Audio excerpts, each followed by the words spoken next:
el que vive. Cristo. En el nombre de Cristo. Gloria a Dios. Gloria a Dios. ¿Me oye?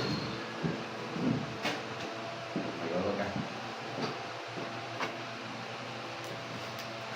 Gloria a Dios.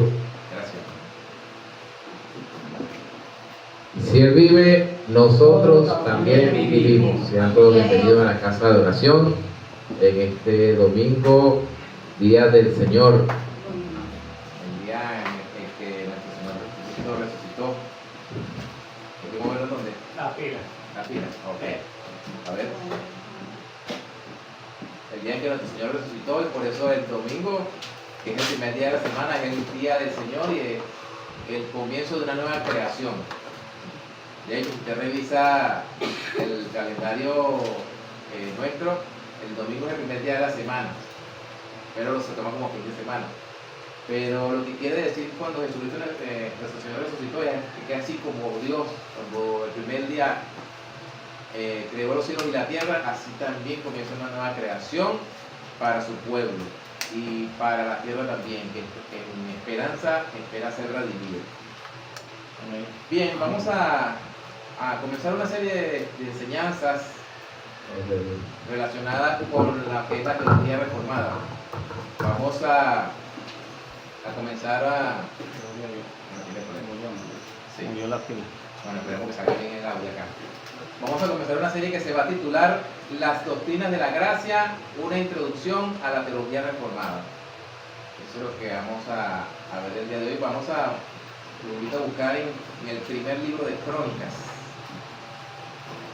El libro de Crónicas, capítulo 29.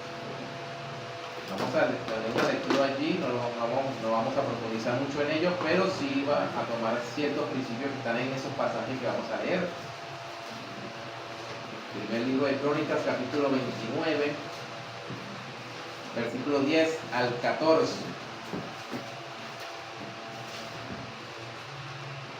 Hablando con la pastora, llegamos a ese acuerdo de que hace falta que nosotros veamos esto, porque constantemente ustedes van a escuchar voces en contra más que a favor en nuestro entorno y en otros medios como las redes sociales. Entonces hay muchas cosas que se dicen que no son ciertas, viniendo de gente que dice que habla palabra de Dios.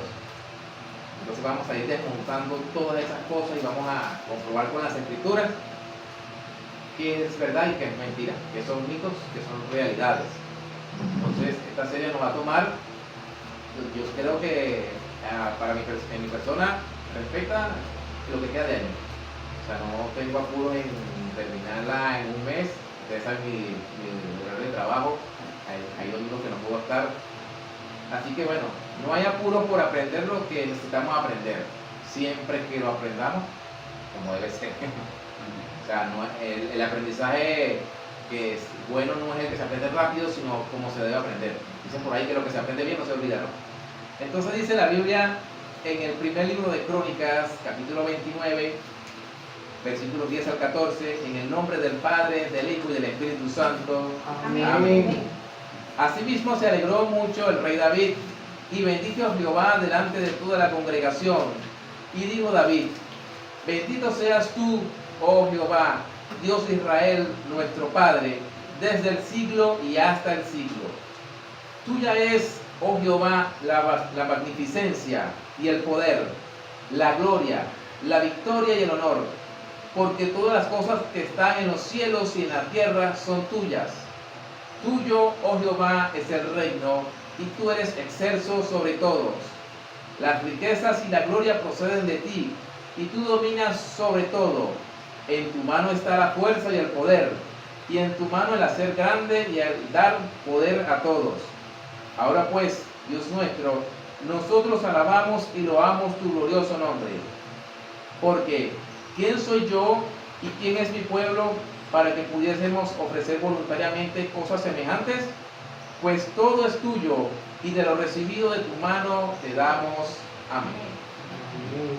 Estas son palabras del rey David cuando estaba en sus últimos días de vida y estaba transicionando el poder a su hijo Salomón, y en ese momento que estaba diciendo que Salomón era el que iba a ser, o el que habría de ser ungido como rey en su lugar, también le estaba encomendando la labor de construir el templo. Entonces dice la escritura que David había reunido en la parte financiera tesoros para la construcción, de manera de que no se quedara la obra paralizada por la parte financiera. Y por eso él dice, ¿quiénes somos nosotros para tener estas cosas? Porque de lo recibido de tu mano te damos. Nosotros cuando ofrendamos no damos algo que haya nacido de nosotros por entero, es algo que viene de él, y de lo que recibimos de él, eso damos. Bien, como les decía, vamos a iniciar el día de hoy una serie que se llama Doctrinas de la Gracia, una introducción a la teología reformada. Y bueno, el día pasado estuve viendo un en vivo en YouTube y estaba allí un doctor en teología que se llama Emanuel Hernández entrevistando a un pastor que también es doctor en teología, se llama Gilberto Miguel Rufac, él es de Puerto Rico. Y en ese en vivo él estaba presentando un libro justamente basado en la experiencia de él como pastor enseñando a su congregación y de todo lo que se dice tanto fuera de los templos como en las redes sociales en cuanto a lo que es la teología reformada o doctrinas de la gracia. Tienen esa connotación, es un fenómeno. Y él recopiló todo en un libro que gracias a su buenos sentimientos pudo hacer llegar a este servidor, y también le pedimos autorización para dar la enseñanza en la iglesia y en otros ámbitos. No solamente lo vamos a quedar aquí, Dios mediante el próximo día, bueno, no quiero adelantarme, pero podemos salir un poco de las paredes de la congregación. Y bueno, él accedió y nos dio el permiso correspondiente. ¿Sabe? Los derechos de autor es algo que no se puede violar porque eso acarrea sanciones, sobre todo si se va a llevar a las redes sociales. Se tiene que dar crédito a lo que está citando y haberle pedido permiso al autor. Bien, como les decía, él se llama Gilberto Miguel Rufac y él nació en San Juan, Puerto Rico, fue ordenado al ministerio en el año 1996, es doctor en teología y autor de más de 20 libros. Es además pastor de la Iglesia Bíblica Jesucristo en el Señor en Halton City, en Texas, Estados Unidos. Y como él lo describe en su libro, está felizmente casado con Betsy González de Rufac. Tiene 4 hijos y 3 nietos. Esa es la breve biografía del pastor que escribió este libro. Ahora, volviendo a lo que es lo que veremos durante esta serie, ¿me dicen ahora, por favor? 11 y 20. Entonces debería terminar más tarde a las 2 y 10, ¿no? Ok. Sí, porque no quiero hacer la enseñanza larga. No quiero cargar la información. Entonces, ¿qué es lo que veremos a lo largo de esta serie? Principalmente, y digo principalmente porque no voy a basar la enseñanza solamente en el libro que el pastor nos facilitó, sino en otras cosas que van a ir surgiendo en el camino. Cuando yo venía preparando esta enseñanza, había muchas cosas que pasaban por la mente, pero en ese momento la daremos. Para los que anotan, lo que veremos hoy será la introducción a la doctrina de la gracia. Una introducción que es muy necesaria. Vamos a ver algo de historia y vamos a ver algunos mitos y leyendas urbanas con relación a ello. Eso como primer punto. Como segundo punto que no puede faltar en una enseñanza son las definiciones de términos como la predestinación, la elección, el llamado, la presciencia, la regeneración. Son términos que en la teología reformada se manejan mucho. Veremos qué significa cada uno y su correspondiente apoyo bíblico. En tercer lugar, el orden de la salvación. Eso es algo que tanto la teología reformada como la teología arminiana ven, solamente que con enfoque distinto. O sea, ¿qué sucede en ese proceso de salvación? Que no es que sucede paso 1, paso 2, paso 3, sino que todo sucede, digamos que en simultáneo. Solo que nosotros, para estudiar un poquito cómo es que somos salvados, vemos eso como un proceso, pero no es un proceso. Todo viene como un combo, como le decía yo a los hermanos en la clase de los lunes. Ok, como cuarto punto vamos a ver algo que se llama la depravación total, que es de las primeras de la doctrina de la gracia, la depravación total. Vamos a ver qué es eso, qué no es, qué significa. Como quinto punto, la elección incondicional. Quinto punto, la elección incondicional. Sexto punto, la expiación ilimitada. Expiación limitada. Séptimo, la gracia irresistible. Limitada. Ese es el sexto punto. El séptimo es la gracia irresistible. Vamos a tomar mucha nota durante esta serie. Es importante que tomen nota para que cuando estén en casa puedan repasarlo y sepan dar una respuesta efectiva y ustedes mismos se puedan responder, porque también genera dudas a uno mismo.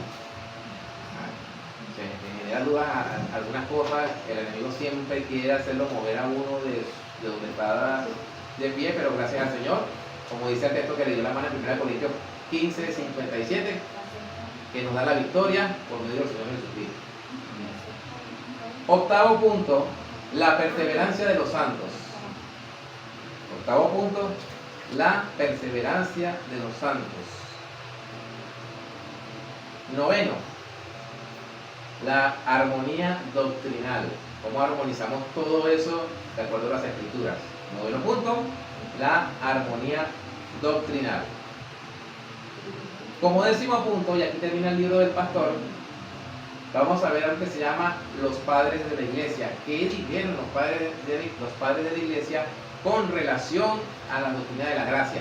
Si se puede hallar evidencia en sus escritos de la teología reformada. Los padres de la iglesia son la generación de discípulos que vino después de los apóstoles, empezando por Policarpo, por Ignacio de Antioquía y por Clemente de Roma.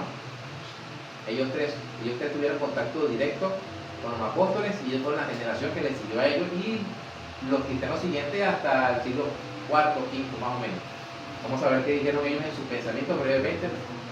Ok, y bueno, ya agregaríamos a eso una defensa al calvinismo, que vamos a ver cómo defender, cómo responder cuando se nos hacen objeciones a eso. Eso como punto número 11. Como punto número 12, cualquier otro tema que surja en el proceso, porque esto es tan, la doctrina de la teología reformada no solamente son las doctrinas de la gracia, es como un iceberg. Cuando en el mar se ve un iceberg, se ve la mala punta, pero hay una profundidad debajo de lo que se ve en la superficie, es bastante profundo. Entonces, por eso cualquier otro tema que pueda surgir durante el proceso, y bueno, las conclusiones que podemos concluir de todo lo que es la introducción a la doctrina de la gracia. Bien, como les decía, esto nos va a tomar lo que nos resta de año, así que de parte de este servidor, pues no tengo ningún apuro por avanzar. Espero que ustedes tengan el deseo de aprender y que me entiendan a mí. Si hay algo que no entienden, pues saben que podemos participar o pueden preguntar en privado también, siempre y cuando sea referente al tema visto durante el domingo, para no mezclarlo con otro, para tratar de enfatizar allí. Bien, en ese libro que acabamos de leer, Primero de Crónicas 29, 10 a 14, ahí vemos una serie de cosas que se registran, unas 8 por ejemplo. La primera es la autoridad de Dios, que lo vemos en el versículo 10. La segunda es que Dios es el Padre de su pueblo, también en el versículo 10. Y el mismo en el versículo pueblo dice que esa paternidad es desde la eternidad y hasta la eternidad. O sea, que Dios no es Padre porque se eligió un pueblo en nuestro plano terrenal, sino que ya desde antes de la creación era Padre y seguirá siendo Padre después de la creación.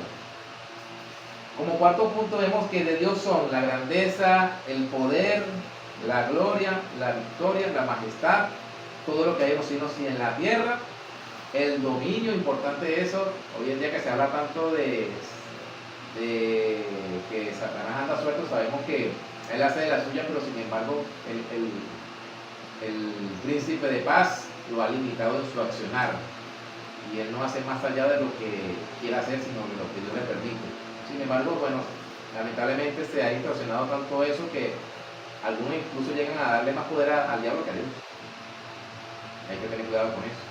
Satanás tiene un poder, pero está limitado y está por debajo de lo que Dios le permite hacer. De hecho, no sé si lo que voy a decir le suena raro, pero hasta Satanás es un siervo de Dios. Porque él hace lo que Dios le dice que haga. ¿Se acuerdan del caso de Job? Al final, ¿quién salió perdiendo? Job llegó a conocer a Dios realmente y Satanás quedó avergonzado. ¿Se dan cuenta? Quinto, de él proceden las riquezas, el dar poder y otorgar poder, porque se conoce como delegar autoridad. O sea, la autoridad o el origen de toda autoridad es en Dios y nosotros recibimos esa autoridad delegada, bien sea que seamos ministros de él, que seamos pastores, seamos jefes de hogar. Eso es una autoridad delegada que está ligada a lo que es la autoridad máxima, que es Dios. Sexto, alabanza por lo que Él es, el versículo 13. En el versículo 14 vemos un reconocimiento de nuestra debilidad y carencias. Y finalmente, de Él proceden todas las cosas, como diría el apóstol Pablo en Romanos capítulo 11, porque por Él, de Él y para Él son todas las cosas. A Él sea la gloria por los siglos de los siglos. Amén. Bien, lo que veremos hoy es una introducción. Cuando falten 10 minutos para las 12 me avisan para ir finalizando. Lo que veremos hoy es una introducción a lo que es la doctrina de la gracia. Bien, es importante reconocer que en ocasiones hay pasajes que parecen, entre comillas, que dan la impresión de que entran en conflicto con otros pasajes dentro de las Escrituras. Y es lo que se da, o lo que se conoce como la paradoja, que es una paradoja, una aparente contradicción, ¿no? Por ejemplo, Pablo dice en Romanos que el justo por la fe vivirá y que la salvación es por fe, pero Santiago dice que muéstrame tu fe, yo te mostraré mi fe por mis obras. O sea, Santiago aparentemente contradice a Pablo en el sentido de que el que es salvo debemos hacer obras, y Pablo dice que nadie se salva por obras. Pero ¿cómo se armoniza esa paradoja? Pablo dice que la salvación es por gracia, por medio de la fe, y Santiago dice que el que dice que es salvo debe mostrar esas obras. Debe mostrar esas obras que dice Efesios 2:10, que fueron preparadas por Dios de antemano para que anduviésemos en ella. Ahí es como se armoniza esa paradoja entre Pablo y Santiago. Uno dice cómo es el hombre salvado, que no es por sus obras, y el otro dice que el que se es salvado debe hacer obras como evidencia de haber sido salvado. Ese es un ejemplo. Otro ejemplo es Juan 6:37, cuando Jesús dice: el que a mí viene yo no le echo fuera. Pero en ese mismo versículo él dice: todo lo que el Padre me da vendrá a mí. Entonces, ¿quiénes vienen a Cristo y él no lo vaya fuera? A los que el Padre le va a dar. Es una paradoja, una aparente contradicción. Entonces, la Escritura es divinamente inspirada, inerrante e infalible. De hecho, la palabra inspirada no es como cuando nosotros que hacemos así para respirar y después exhalamos para hacer el intercambio de gases, ¿no? Algo como que entra y sale del hombre. La palabra inspirada en la Biblia, que se utiliza en 1 Timoteo 3:16, es que Dios le sopló a los escritores bíblicos las escrituras. Eso significa inspirado, que Dios se la sopló. Esa es la inspiración en la Biblia, que Dios les dijo a los escritores bíblicos lo que iban a escribir. Entonces, como es inerrante y es infalible, la Biblia es confiable. Por lo tanto, aquello que parece paradójico no lo es si se estudia las escrituras de manera seria. Todo el escritura serio de la escritura te lleva a una correcta interpretación. Bien, la Biblia presenta retos en su interpretación por no establecer la correspondencia y la relación de lo que se enseña en algunas porciones de la Biblia con otros pasajes. Ya vimos el ejemplo de Pablo, que Pablo dice que la salvación es por gracia, y Santiago dice que el que es salvado también es por las obras, poniendo el ejemplo de Abraham, que fue justificado por las obras. Entonces, el propósito de nuestra enseñanza es resumir la doctrina de la gracia y enfrentar las objeciones, es decir, las razones que se ponen en contra de esta doctrina. Esta doctrina cubre aspectos que tienen que ver con la salvación del hombre. Eso es lo que enseña la doctrina de la gracia. La salvación del hombre es soteriológica, es decir, es la doctrina de la salvación, o parte de la doctrina de la salvación. También son llamadas soteriología calvinista en memoria de Juan Calvino, que fue el uno de los pensadores de la Reforma Protestante que con su manera de estudiar las escrituras pues estableció muchos pensamientos, algunos al día de hoy se ven la influencia de él. De hecho, en Francia, en años recientes hicieron una encuesta de quién era el francés más influyente del país. Y bueno, ganó Napoleón una parte porque es el más conocido, pero en segundo lugar estaba Calvino. Pero la influencia de Calvino ha traspasado Francia, ha salido de las fronteras de Francia. Aunque él estuvo en Suiza, en Ginebra, pero la influencia de él se puede ver incluso en la forma de gobierno de los Estados Unidos. Un gobierno tipo presbiteriano, o sea, donde el poder vigila el poder, cosa que no sucede en nuestros países latinos. Entonces también se llama, pero Calvino no es su inventor, el nombre vino después. El nombre vino después en el siglo XVII en adelante, no en su momento. De hecho, él era, al igual que Lutero, él no quería que los cristianos se identificaran con ellos como su nombre. Por ejemplo, Lutero decía a los seguidores cristianos, no se llame luterano, llámese cristiano. Y la influencia que tuvo Calvino en su tiempo fue tal que él, antes de morir, él dijo que no pusieran la lápida a su tumba, porque él sabía lo que podía pasar después de su muerte. Al día de hoy es desconocido el lugar de la tumba de Calvino. Pero fíjense lo contradictorio de estas cosas, ¿no? Un famoso predicador de Puerto Rico, vayan a ver su tumba. Muy decoradito, muy de todo. Algunos se han atrevido a decir que es como los huesos de Eliseo, que se siente un poder al acercarse a la tumba. Una cosa que es bastante rara y extraña, una aberración bíblica, por cierto. Pero vean la diferencia entre uno y otro. Uno que influyó mucho, no se sabe dónde está enterrado, y otro que influyó para bien o para mal. Ahí está su tumba allí, está bien decorada. Ok, hay múltiples ejemplos de la elección a favor o en contra de individuos en toda la Biblia. En toda la Biblia se ve a Dios eligiendo, bien sea a favor de una persona y en perjuicio de otra. Es algo que nosotros debemos tener en cuenta, que Dios elige y la razón de esa elección no está en el hombre, está en el propósito de Dios para cumplir sus planes. No sé si me hago entender. ¿Algún comentario hasta ahora? Fíjense unos ejemplos. El número 1, Abraham. Nehemías 9:7. Abraham fue elegido por Dios. ¿Qué le dijo Dios a Abraham? Sal de tu tierra y de tu parentela. Si Dios no llama a Abraham, Abraham no hubiese existido, Israel no hubiese sido el pueblo de Dios, y muchas cosas que pueden poner a volar la imaginación no hubiesen ocurrido. Ahí quien tuvo la iniciativa de elegir a Abraham fue Dios, no al revés. De hecho, en el libro de Deuteronomio, no recuerdo la cita, dice que Abraham era un idólatra. Ese era Abraham, del que, como dice Gálatas 3:29, es nuestro padre en la fe. Ese era Abraham, un idólatra. ¿Y qué hizo Dios? Le dijo, sale de tu tierra y de tu parentela, y ve la tierra que yo te mostraré, y haré de ti una nación grande, y serán benditas en ti todas las familias de la tierra. Hablando de Cristo. Ese era el que iba a bendecir a toda la familia de la tierra. Otro ejemplo, Isaac en lugar de Ismael. Ismael era primogénito de Abraham, pero la promesa no venía con él, venía con Isaac. Dice Pablo en Isaac que será llamada descendencia. Eso lo vemos en Génesis 15:4, 17:19 y Romanos 9:13. Ese ejemplo de esa elección que Dios da entre Isaac e Ismael. El tercer ejemplo, Dios escogió a Rebeca como esposa de Isaac. Si voy muy rápido me dicen, me interesa que tomen nota.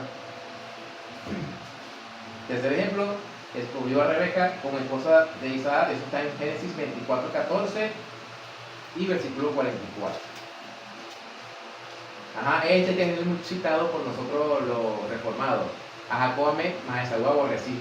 La cuarta elección. ¿Repita eso? El cuarto ejemplo. A Jacob amó y aborreció a Esaú. Eso lo vemos en Malaquías 1:2 y Romanos 9:13.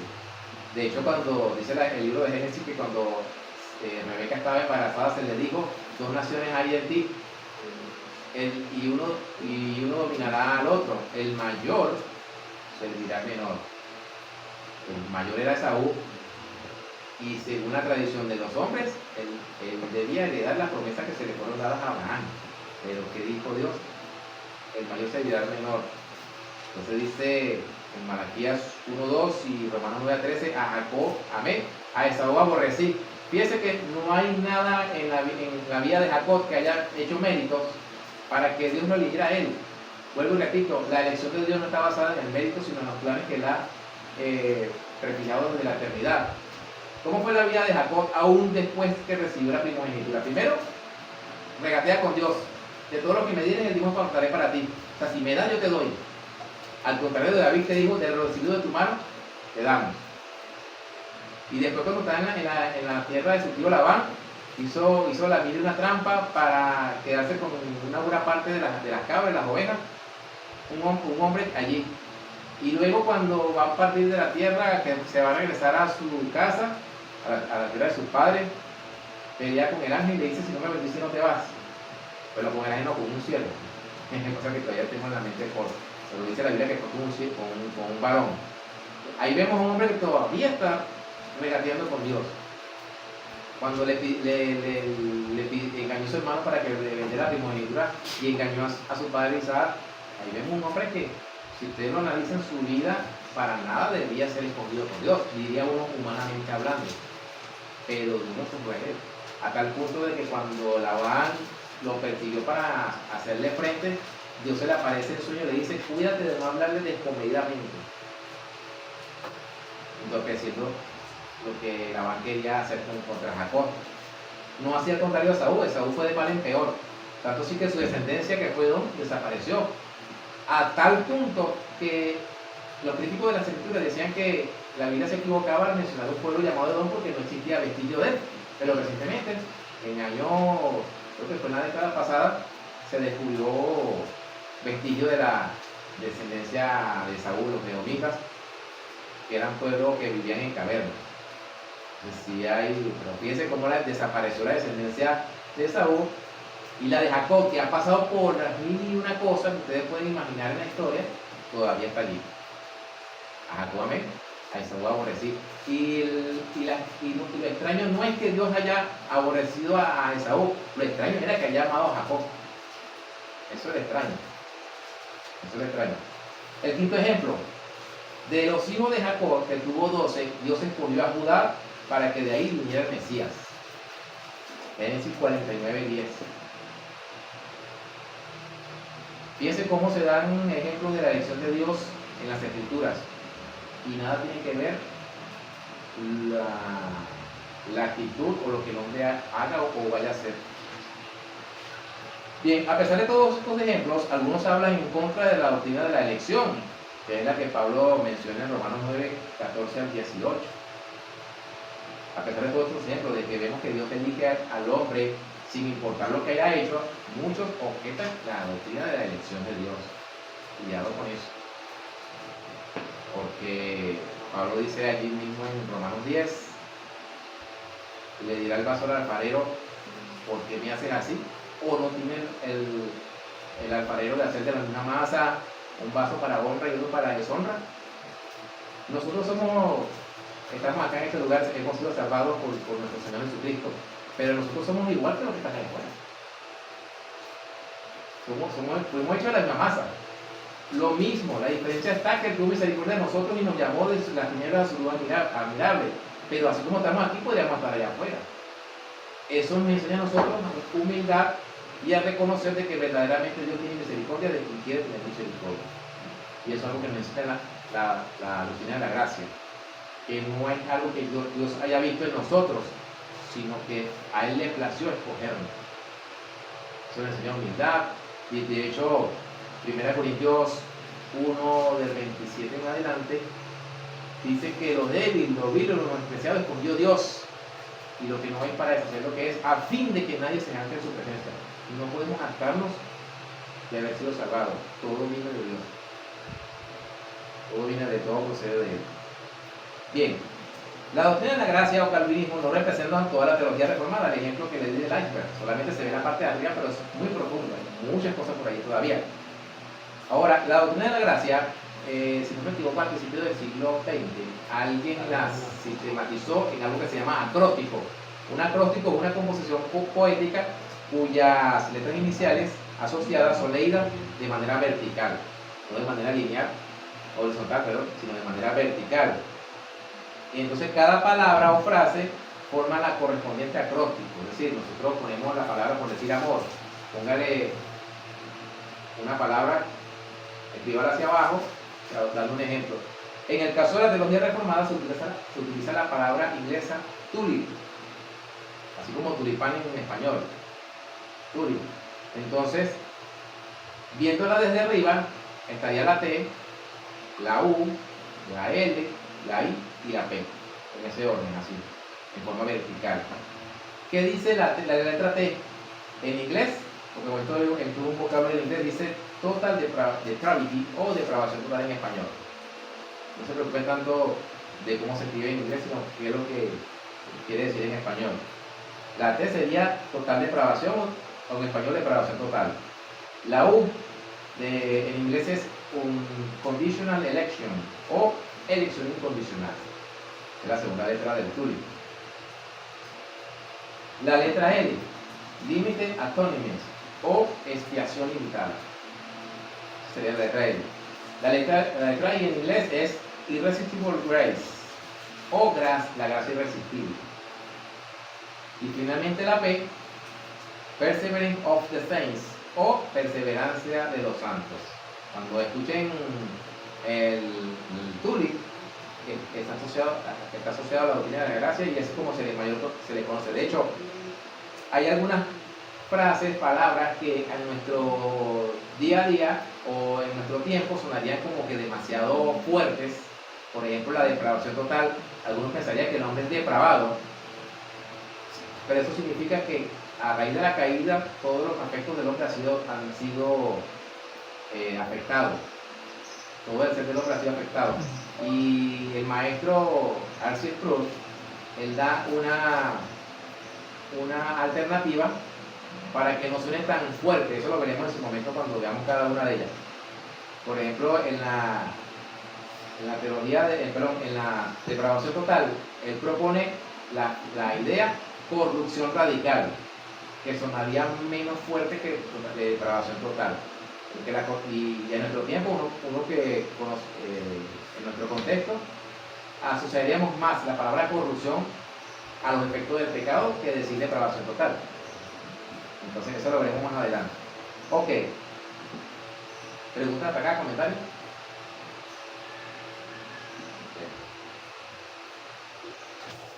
Bien. Estas doctrinas de la gracia surgieron en el siglo XVI,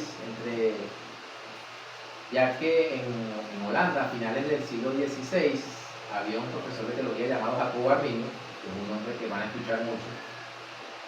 De ahí viene la palabra, o la teología arminiana, porque él se opuso a la doctrina de la predestinación. Y él como profesor de teología empezó a enseñar algo que se contraponía a esa teología.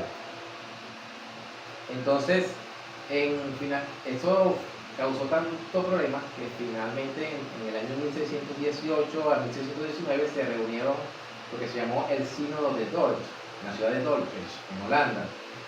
Y ahí participaron más de 100 delegados, entre ellos de países como Inglaterra, Francia, Escocia, Suiza, o sea, un concilio para debatir la contrapropuesta que presentaron estos personajes, porque a la muerte de Jacobo Arminio eso no quedó allí, eso siguió. De hecho, nuestros hermanos pentecostales, ellos son seguidores de Arminio, aunque no lo crean o aunque no lo sepan, pero hay cosas que ellos no creen que sí les creyó Arminio. Por ejemplo, Arminio era paleobautista, es decir, él creía en el bautismo de los niños. Un pentecostal no cree eso ni por error. Entonces hay cosas, y de hecho, Jacobo Arminio, a pesar de todas las cosas que dijo, él recomendaba leer los escritos de Juan Calvino. Y él decía, en palabras textuales, les concedo cierto carácter profético. Cosa que ningún pentecostal leería a Calvino, o sea, lo ve como que él hace en la cruz, como que oyen al diablo, nada más como oía el nombre de Calvino. Y el padre de su teología recomendaba leer los escritos de él, incluso decía que le concedo un carácter profético al escrito de Calvino. Entonces, de sus seguidores presentaron ciertos puntos doctrinales en contra de la doctrina de la predestinación. Estos puntos fueron condenados en el concilio o en el sínodo de Dort. Ellos eran conocidos como los remonstrantes, es decir, los que protestan. Ellos hicieron una propuesta, o sea, empezaron a enseñar 5 cosas. La primera es que la elección de parte de Dios está basada en su previsión de la fe y la perseverancia, y su reprobación en su previsión de incredulidad. En pocas palabras, Dios elige porque ve en el futuro que el hombre va a elegir a Dios. Eso es lo que ellos enseñaban. Entonces Dios no acciona, sino que reacciona. ¿Ven la diferencia? Si tenemos un Dios así, da igual confiar en la suerte que en Dios. Porque no podemos decir que Dios es soberano y nos cuida, que estamos bajo su poderosa mano si Él reacciona a nuestra decisión. Eso es lo que enseñaban ellos. 2. El segundo punto. El propósito de la obra redentora de Cristo era la salvación de todos los seres humanos, pero el perdón se otorga en realidad solamente a los que creen. Es decir, Cristo murió por todos, pero solo los que creen se salvan. Eso dicen ellos. Les puedo adelantar, y lo hemos comentado otras veces, no hay una sola gota de la sangre de Cristo que haya sido derramada en vano. Toda la sangre que Cristo derramó en la cruz salvó a alguien. Entonces, de ahí viene la expiación limitada. Cristo salvó eficazmente. El tercer punto que presentaron los remonstrantes fue: la humanidad caída es capaz de cualquier bien, y específicamente de la fe salvadora, excepto por la intervención del Espíritu Santo. Ellos dicen que el ser humano puede moverse a buscar a Dios en su libre albedrío. O sea, ellos exaltan mucho el libre albedrío, al igual que la soberanía de Dios, pero hay lo que se llama la sinergia. O sea, por un lado Dios salva, por otro lado el hombre coopera con esa salvación. Si en el proceso de salvación hay, aunque sea un porcentaje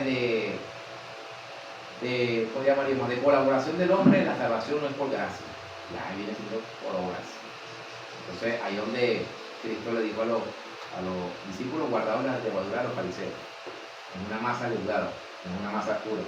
El cuarto punto: aunque la gracia es necesaria para todo bien, no es resistible. Ellos van a decir: el hombre puede resistir, y van a presentar ejemplos, citas bíblicas, como cuando Esteban le predica al Sanedrín y le dice: vosotros resistís siempre al Espíritu Santo, al Espíritu de Dios, le dice, y van a presentar versículos como ese. Y el quinto punto: la cuestión de la perseverancia tiene que estudiarse más cuidadosamente en la Escritura antes de que se pueda llegar a cualquier conclusión firme. Es decir, alguien que pueda ser salvo puede perder la salvación. Paréntesis: Jacobo Arminio nunca dijo que la salvación se perdía. Eso lo estableció más adelante John Wesley. Pero Jacobo Arminio decía: yo lo debo hasta aquí, o sea, no me atrevo a llegar a más. Pero un hombre llamado Juan Wesley sí dijo que la salvación se perdía, y de allí viene la doctrina de que la salvación se pierde. John Wesley, en el siglo XVII. Bien, entonces el sínodo de Dort estuvo en contra del arminianismo y declaró a favor la doctrina de la gracia, que es la que ya hemos visto: depravación total, elección incondicional, expresión limitada, la gracia irresistible y la perseverancia de los santos. Esas fueron las respuestas que dio el sínodo de Dort contra todo lo que presentaron los remonstrantes. Ahora, echando a un lado la historia, vamos a señalar 2 cosas que son de nuestra preocupación y lo que nos vamos a encargar en adelante. Lo primero: el cristianismo bíblico es atacado por los propios cristianos. ¿Iba a decir algo? 5 minutos. Ok, ya vamos terminando. Entonces, el cristianismo bíblico es atacado incluso por los mismos cristianos. O sea, No crea que los ataques hacia la fe vienen solamente de afuera, también viene de adentro. Eso me he escuchado creo que muchas veces, ¿no? Entre los primeros cristianos hubo problemas doctrinales, pero con la ayuda del Espíritu Santo los resolvieron. Ejemplo, en el capítulo 15, cuando se da el caso de que iban a hacer con los gentiles, no voy a entrar en detalle para agilizar el proceso. Se da el caso de Gálatas 2, cuando Pablo reprende a Pedro en público por lo que estaba haciendo mal Pedro. Están los falsos maestros señalados en Judas capítulo 1, versículo 3. Y Pablo menciona por nombre a Alejandro y Himeneo en Primera de Timoteo 9, 20. Ahora, ¿cómo respondieron los apóstoles ante aquellos que se desviaban? Es una pregunta que debemos responder. Vamos a segunda carta de Juan, capítulo 1, versículo 19. ¿Cómo respondieron los apóstoles ante aquellos que parecía que estaban perseverando en la fe, pero en un momento a otro se fueron? Segunda carta del apóstol Juan.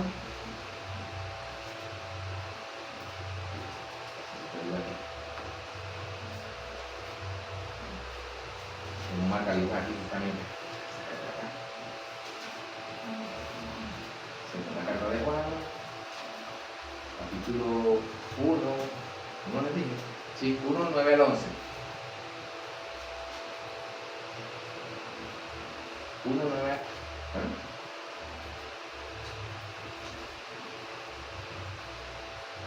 no tiene 11. Ah, tiene la primera cosa.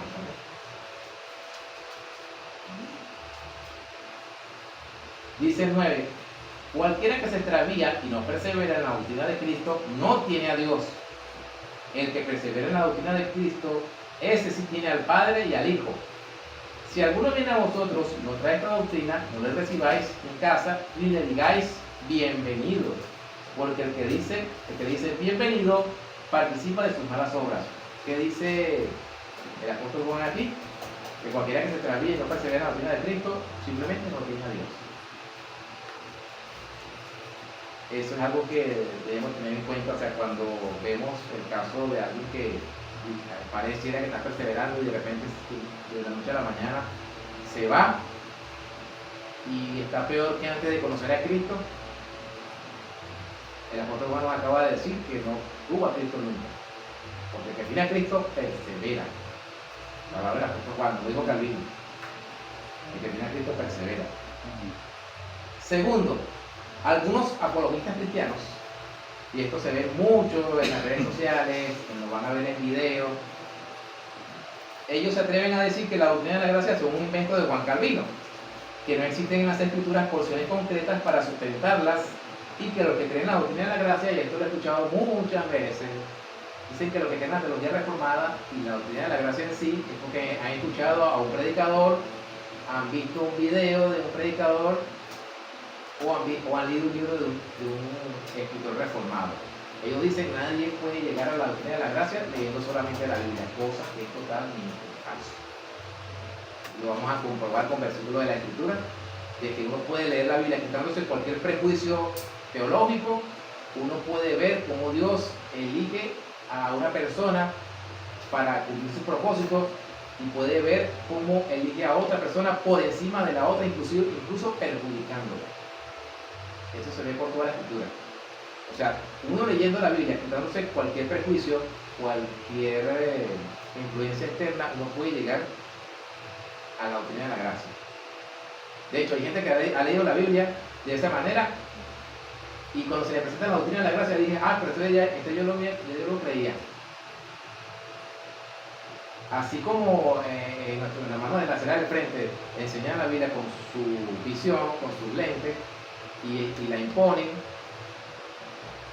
cualquier persona que lea la Biblia quitándose esa imposición va a llegar a la misma conclusión. Entonces es falso de toda falsedad de que alguien que llega a la teología reformada lo hace porque lo influyó otro. Lo que puede pasar es que ese otro le iluminó la mente. ¿Usted cree que los hermanos pentecostales no se hacen preguntas? Y bastante.